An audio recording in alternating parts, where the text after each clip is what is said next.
नमस्कार. श्री स्वामी समर्थ अवधूत चिंतन श्री गुरुदेव दत्त. सन 2025ची सांगता होत आहे. अवघ्या काही दिवसांनी 2026 या इंग्रजी नववर्षाची सुरुवात होत आहे. मराठी वर्षातील अत्यंत पवित्र शुभ महिना गेलेला मार्गशीर्ष महिना संपून पौष महिना सुरू झाला. पौष महिन्याच्या विनायक चतुर्थीला अंगारक योग जुळून आला आहे. हा अंगारक योग जुळून येणे विशेष मानले जाते. या दिवशी गणपतीची विशेष उपासना केल्यास शुभ, पुण्य आणि अनेक लाभ प्राप्त होतात. गणेशाचे शुभाशीर्वाद प्राप्त होतात. 2025 मधील शेवटची अंगारक विनायक चतुर्थी उद्या आली आहे. प्रत्येक महिन्यात 2 चतुर्थी येत असतात. एक कृष्ण पक्षातील चतुर्थी ज्याला आपण संकष्टी चतुर्थी म्हणतो आणि दुसरी शुक्ल पक्षातील चतुर्थीला ज्याला आपण विनायक चतुर्थी म्हणतो. दोन्ही चतुर्थीला गणपती बाप्पाची आराधना आपण करत असतो. गणेश भक्तांसाठी हा दिवस खूप महत्त्वाचा मानला जातो. तर बघा, उद्या विनायक चतुर्थी म्हणजेच अंगारक योग आलेला आहे. तर त्याचंच आपण महत्त्व, गणेशाची उपासना कशी करावी व मनोकामना पूर्तीसाठी कोणते उपाय करावेत, तर त्याचबद्दल इन डिटेल माहिती असणार आहे. तर व्हिडिओ नक्की कंटिन्यू करा. प्रत्येक मासाच्या शुक्ल चतुर्दशीला विनायक चतुर्थी असे म्हटले जाते. विनायक चतुर्दशी ही मध्यान्हव्यापिनी असावी लागते, अर्थात ज्यात सूर्यदर्शनाला महत्त्व असते. तर ज्या कृष्ण चतुर्दशीला संकष्टी चतुर्थी म्हणतात, त्या चतुर्दशीचा काळ असताना चंद्रोदय व्हावा लागतो, म्हणजेच ती चंद्रव्यापिनी असावी लागते. त्यात चंद्रदर्शनाला महत्त्व असते. ह्या दोन्ही चतुर्थीमधला फरक आहे. प्रत्येक मासाच्या शुक्ल आणि कृष्ण चतुर्दशीला गणेश व्रत सांगितले आहे. मासातील 2 चतुर्थी म्हणजे वर्षाच्या 24 चतुर्थी झाल्या. गणेशाचे हे 24 अवतार विविध ग्रंथामध्ये नमूद आहेत. तर बघा, उद्या विनायक अंगारकी चतुर्दशी आहे. त्यामुळे अगदीच गणेश भक्तांसाठी हा दिवस खरंच खूप महत्त्वाचा मानला जातो. उद्या सकाळी लवकर उठायचं आहे. त्यानंतर शुचिर्भूत झाल्यानंतर गणपती बाप्पाला अभिषेक करायचा आहे. अगदीच तुमच्या घरी गणपती बाप्पांची मूर्ती असेल तर त्यावरती आपल्याला पाण्याने, त्यानंतर अगदीच दुधाने किंवा पंचामृताने आपल्याला अभिषेक करायचा आहे. अभिषेक करत असताना गणपती अथर्वशीर्षक म्हणावं किंवा गणेश स्तोत्र म्हणत अभिषेक आपल्याला करायचा आहे. जर शक्य नसेल तर ओम गण गणपती नमः, ओम गण गणपती नमः या मंत्राचा नामजप करत सुद्धा तुम्ही नक्कीच अभिषेक करू शकता. त्यानंतर बघा, गणपती बाप्पांना धूपदीप अर्पण करायचा आहे. अभिषेक झाल्यानंतर जे तीर्थ आहे तर ते घरात शिंपडून घरातील सर्वांनी ते ग्रहण करावं. खास करून मुलांना ह्या सेवेसाठी आवर्जून बसावं.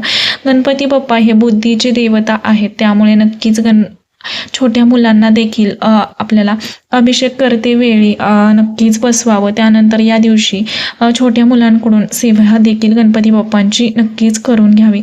तर बघा, गणपती बाप्पांना आपल्याला अभिषेक झाल्यानंतर धूपदीप दाखवून घ्यायचा आहे. दुर्वा अर्पण करायच्या आहे. 21 दुर्वाची एक जोडी गणपती बाप्पांना तुम्ही नक्कीच अर्पण करू शकता. जास्वंदीचं फूल गणपती बाप्पांना अतिशय प्रिय आहे, तर ते सुद्धा गणपती बाप्पांना आवर्जून अर्पण करावं. किंवा कोणत्याही लाल रंगाची फुलं तुम्ही नक्कीच अर्पण करू शकता. गुळ खोबऱ्याचा नैवेद्य किंवा अगदीच की बघा, गुळ खोबऱ्याचा नैवेद्य आपल्याला दाखवायचा आहे. त्याचबरोबर मोदकाचा नैवेद्य दाखवायचा आहे. किंवा अगदी शक्य नसेल मोदक तर लाडवाचा देखील नैवेद्य तुम्ही नक्कीच दाखवू शकता. संकष्टी चतुर्थीला आपण दिवसभर उपवास करून रात्री चंद्रोदय झाल्यावर चंद्रदर्शन घेऊन उपवास सोडतो. परंतु विनायक चतुर्थीचे व्रत एकादशी प्रमाणेच आपल्याला करायचं आहे. म्हणजेच दोन्ही वेळेस उपवास करावा, दुसऱ्या दिवशी सोडावा असे शास्त्रात सांगितलं गेलेलं आहे. उपवास करणे शक्य नसेल तर गणेशाची मनोभावी पूजा अर्चना करून ओम सिद्धिविनायकाय नमः या मंत्राचा नामजप करावा, व्रतपूर्ती करावी. आणि बघा, गणेश पूजनात गणपती अथर्वशीर्षक नक्कीच म्हणायला पाहिजे. ज्यांना शक्य नसेल तर त्यांनी संकटनाशक स्तोत्र ह्या स्तोत्राचं देखील नक्कीच पठण करू शकता. या दिवशी गणपतीची मनोभावे सेवा करावी. शक्य असेल तर गणपती मंदिरात जाऊन बाप्पाचे दर्शन घ्यावे. तर बघा, या दिवशी आपल्याला मनोकामना पूर्तीसाठी कोणते उपाय करावे. त्यानंतर चतुर्थीला अंगारक योगाचे काय महत्त्व आहे तर त्याबद्दल थोडक्यात सांगणार आहे. तर बघा, मंगळवारी चतुर्थी आली की अंगारकी योग जुळून येतो. अंगारकी विनायक चतुर्थी हा योग वारंवार येत नाही. याबाबत गणेश पुराणात संदर्भ आढळून येतो असे सांगितले जाते.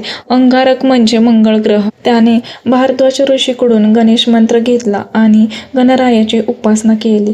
त्याच्या उपासनेवर प्रसन्न होऊन बाप्पाने त्याला आशीर्वाद दिला की माझ्या जन्माची तिथी चतुर्थी होती, म्हणून मंगळवारी येणारी चतुर्थी तुझ्या नावाने अर्थात अंगारकी चतुर्थी म्हणून ओळखली जाईल.